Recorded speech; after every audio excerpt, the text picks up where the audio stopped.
Hey, welcome to another episode of GeekOutdoors.com. And we're doing another episode of the Mobile Gamer. And as you could probably see, this is Strider. And this is actually the Japanese version. It's just, everything's just kind of cooler when you play the Japanese versions. Usually the difficulty is higher. And I don't know, I just like Japanese characters. And so Strider, this is like, once again, another amazing classic from the Masters, arcade Masters at Capcom. And I remember Strider when I was younger. Strider was really to be one of the first next generation games at the time that really showed the power of 16-bit. So this game was actually, if I remember correctly, the very first 8 megabit game for the Sega Genesis or the Mega Drive. And another one that really got me, and I've talked about this a lot, is Revenge of Shinobi. Those two games really showed the power of this, and I never really played this in the arcades, and so this wasn't.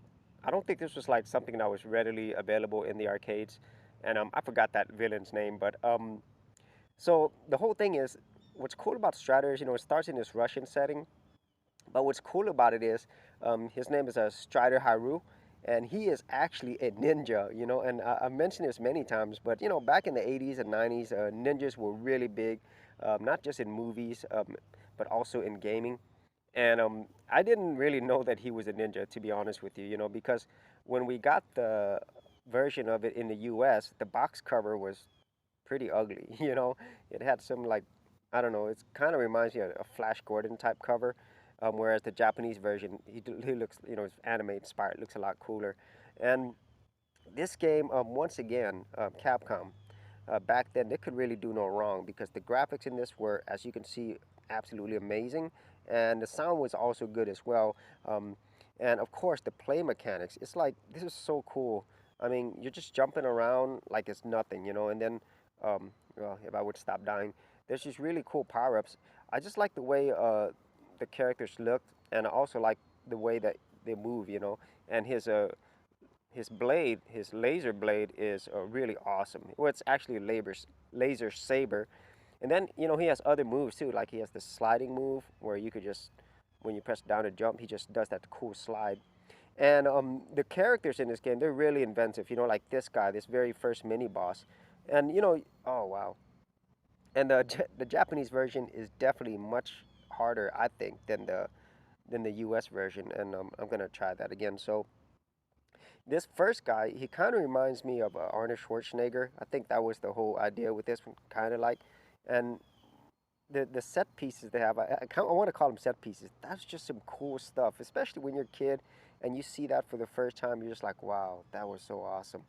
And I like the fact that Capcom, once they vary their level structure, and so it's not just left and right. There's up and down, and then you also have grappling, and then you have these power ups that increase the size and length of your saber. Which is really cool, and just the fact that they still called this him a ninja. He does have a ninja suit, as you could kind of see. He just doesn't have that ninja mask, and you get these little side characters too, these little robots that help you out, and it's just really frantic. Oh, and oh wow, and boy, the Japan. Now see if you get this. This is like the full size saber, so that is you at full power. Wow. And as you could see, the colors, the graphics, the action, they were all so awesome. And you just felt like for lack of a better word, you just felt like a badass when you played this game.